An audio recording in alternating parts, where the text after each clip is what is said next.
It's Friday, July 14, 2023. Good morning and welcome to the Morning News here on TV3 with me, Godwin Asideba. Coming up this morning.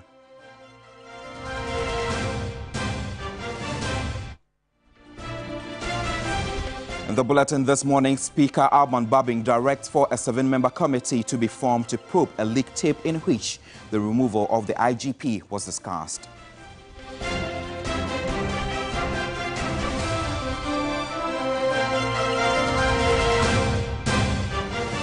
The National House of Chiefs endorsed moves to pass LGBTQ bill and re-echo calls to end galamsey.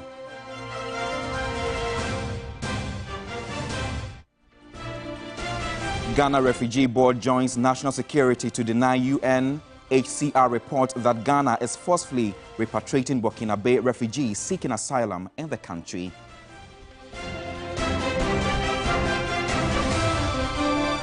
A little later on the international front, South Africa's top court rejects attempts to overturn a previous decision that ordered former President Jacob Zuma to go back to jail after being released on medical parole. We have details of these and some other stories coming your way shortly. Do stay with us.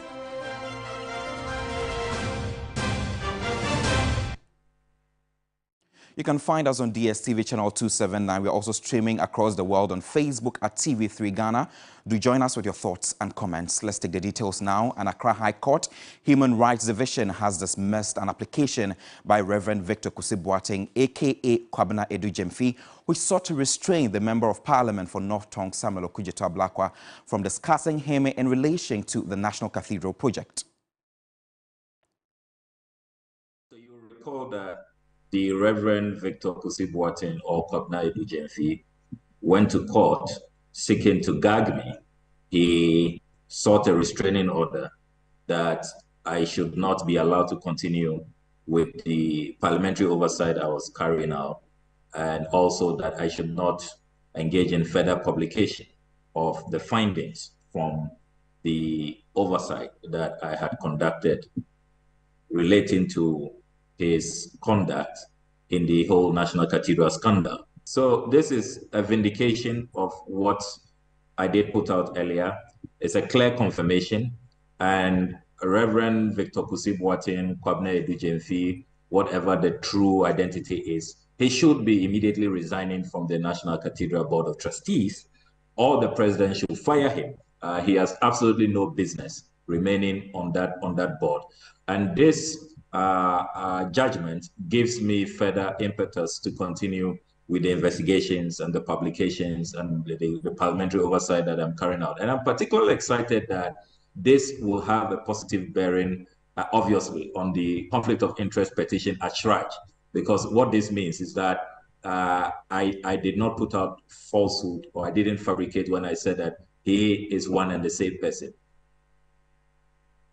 An Accra High Court has dismissed a report by the Commission on Human Rights and Administrative Justice, Shraj, which made some adverse findings against the former CEO of Public Procurement Authority, Ejenim Boateng Ejay. Presiding Judge Audrey Kokuvite ruled that Shraj breached the fair hearing rule by substituting parts of the complaint that was filed by anti-graft campaigners Ghana Integrity Initiative GII with its Shraj's own allegations. The court also concluded that Shraj failed to give the applicant ABAJ the chance to cross-examine the witnesses called during their investigations before reaching their conclusions. The court also held that Shraj failed to investigate the substantive complaints made by the complainant, but rather the commission focused on matters that were not part of the submissions of the GII, the complainant in the case.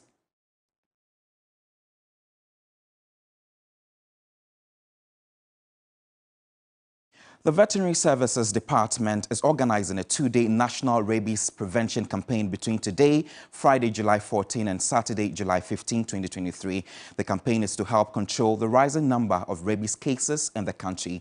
Veterinary officers will be entering homes to vaccinate all dogs.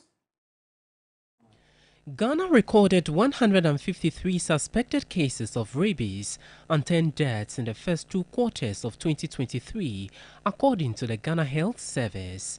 The country recorded 462 suspected rabies cases, with 62 deaths around within the same period between 2020 and 2022. These are blamed on the failure of dog owners to vaccinate their dogs. The Veterinary Service of Ghana is taking advantage of this year's World Rabies Day to vaccinate all dogs in the country. 14,000 doses of vaccines have been made available for the exercise in the Greater Accra region. The increase in the incidence of rabies in several parts of Ghana lately has been blamed on the low vaccination coverage, 8.5%. That can be attributed to owner apathy, perceived high cost of vaccination, and failure to sanction dog owners who did not vaccinate their points. The La Nkwantanan Medina Municipal Assembly wants to go a step further to sanction persons who leave their dogs to stray. Dog owners are encouraged to take advantage of the exercise to avoid being caught at the wrong side of the law. It's indeed important to get your dogs vaccinated. Away from that, the Speaker of Parliament has directed the setting up of a 7-member committee to investigate the leaked tape seeking the ousting of the Inspector General of Police. 3 members each must be nominated from both sides, with a technical person joining to investigate the tape. We need some of you who are very good in IT and other areas to submit your talents and skills to the committee for this work to be done. So I propose that we establish a committee of 7 members. 7 members. Is that okay? 7 members. Leadership will nominate 3 from each side of the House, and we'll get a technical person to add to make it 7.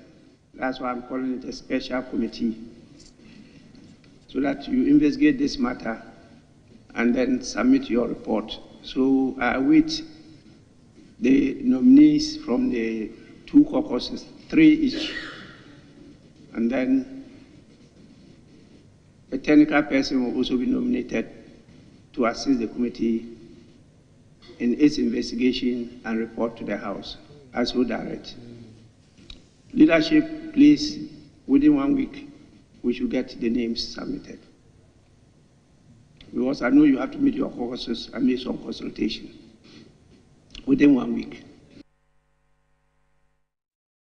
Away from Parliament, there are some stories surrounding issues that matters to the country, and the National House of Chiefs has made its stance clear that it will not accept any action that seeks to promote the LGBTQ community.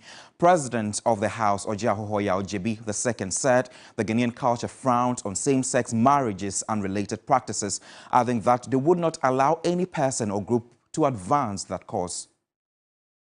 Chiefs have made their stance clear. LGBTQ+ is evil.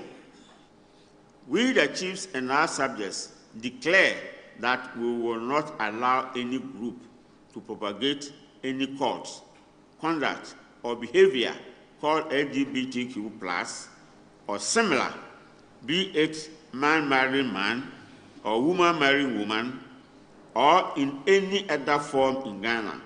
This is an abomination, and we declare as immoral and an affront and infringement of our cherished values. The Ghana Refugee Board says none of the Burkinabe asylum seekers have been repatriated. Executive Secretary of the Ghana Refugee Board, Tedu, was responding to earlier report by the UNHCR. This followed the Ministry of National Security screening exercise at Ghana's borders in the Upper East and Upper West regions, where thousands of Burkinabe asylum seekers are camped. We have been involved in registering refugees and asylum seekers, and we've registered about 3,100 already. However, none of these registered asylum seekers, to the best of my knowledge, has been repatriated. We've started the report. I think we need to get some more clarity on the individuals involved so that we can speak to the issues from a point of knowing exactly what is taking place. So before we go into register any asylum seekers, we make sure we have security clearance before we register them. So to answer your question directly, we have collaborated very well with the security agencies. So there is no cause for alarm in terms of the potential of registering people who are of security concern. We work together very well.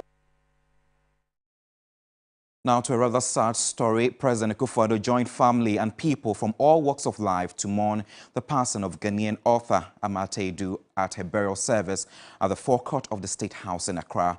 In an emotional tribute, the president praised the late literary icon for her groundbreaking works, which he acknowledged explored complex social issues. It was beautiful, but that was not important. News of her death dismayed a lot of people. Proof of a towering influence in literary, feminist and political spaces.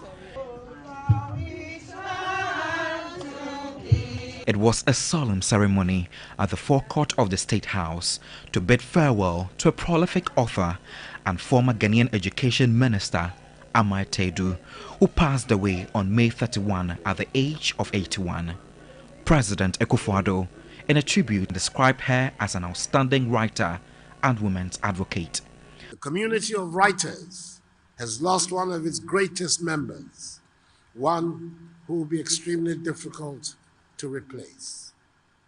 Through her work, she made a tremendous contribution to the development of our country and continent and expressed so many of the feelings about our fate as Ghanaians and indeed as Africans.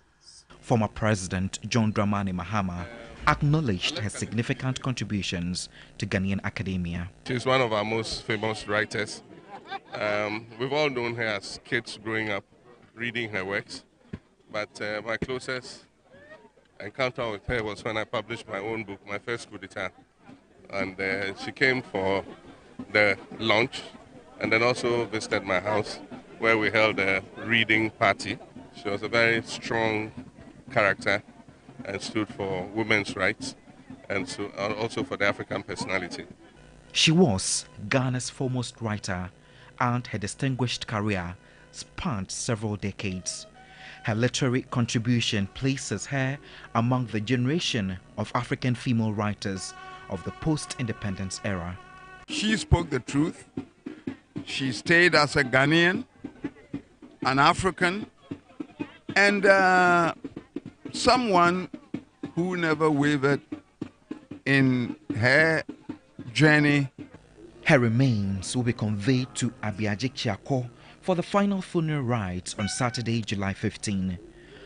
Ghana and the world may have lost a commanding presence on the literary stage, but her works will remain as cherished classics in African and world literature. Godwin Asideba, TV3, Accra.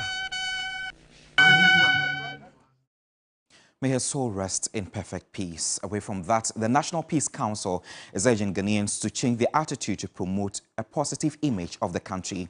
Chairman of the council, Reverend Dr. Tedu Jemfi, was reacting to the latest Global Peace Index in which Ghana dropped to 4th place in the sub-Saharan Africa. Ghana ranked 2nd most peaceful country in Africa in 2022.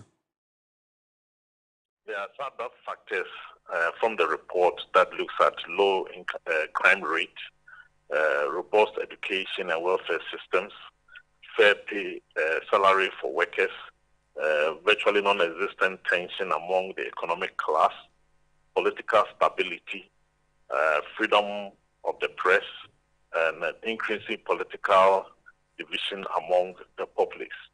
Now, these are all factors that come into play when it comes to some of these issues. But what is of concern to us is that we have been displaced in the West African sub-region by Sierra Leone.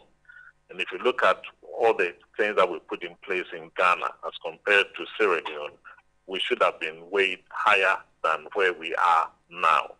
But unfortunately, that is the rating that we have received.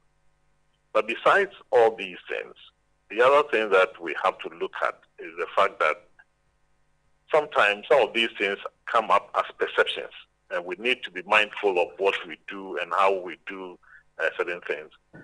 For over a period now, we've had attacks on the security services. We've had the case of the shooting of the immigration officer in Boko. We've had the robbery attack where the policeman was shot. So what is happening is that civilians are now turning their attention now on the security services, which is not good enough for us. And for us as a country, these are things that we ought to be mindful of. That when civilians begin to attack the security services, it's giving an impression as if our security system has broken down. Secondly, the perception on social media is quite strong. If you travel out of this country and meet Ghanaians outside, the impression they have based on what they've read on social media gives an impression as if there's nothing good happening in this country. And sometimes we have to go over and explain to them that some of this information is not true and all of those things. So there are times that the perception we ourselves are putting out does not help.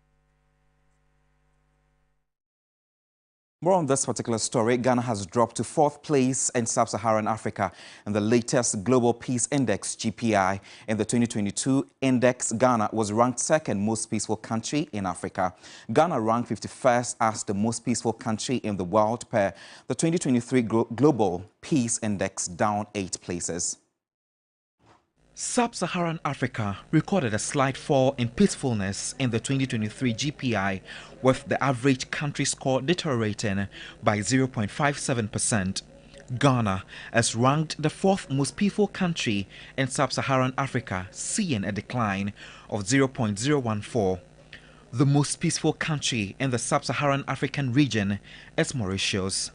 Iceland remains the most peaceful country in the world, a position it has held since 2008, while Afghanistan remains the least peaceful country in the world for the 8th consecutive year. The Global Peace Index by the Institute of Economics and Peace is the world's leading measure of global peacefulness and ranks 163 independent states and territories according to their level of peacefulness. On the international front, South Africa's Constitutional Court has rejected an attempt to overturn a previous decision that found former President Jacob Zuma should go back to jail after being released early on medical parole. The top court ruling could send Zuma back to prison 2 years after his initial arrest sparked widespread protest that saw at least 337 people killed. Well, that's rather an unfortunate story from South Africa. We know that the Department of Correctional Services said in a statement that it was studying the judgment and seeking legal advice before commenting on this particular issue. Zuma, 81, was sentenced in 2021 to 15 months imprisonment for defying a court order to give evidence at an inquiry investigating high-level corruption during his 9 years in office, which ended in 2018. He handed himself over to authorities in July 2021, but 2 months later was released on medical parole due to his ill health. Last year, the Supreme Court of Appeals found that the decision to release Zuma on early medical parole was unlawful and that he should return to prison to finish his sentence for contempt of court.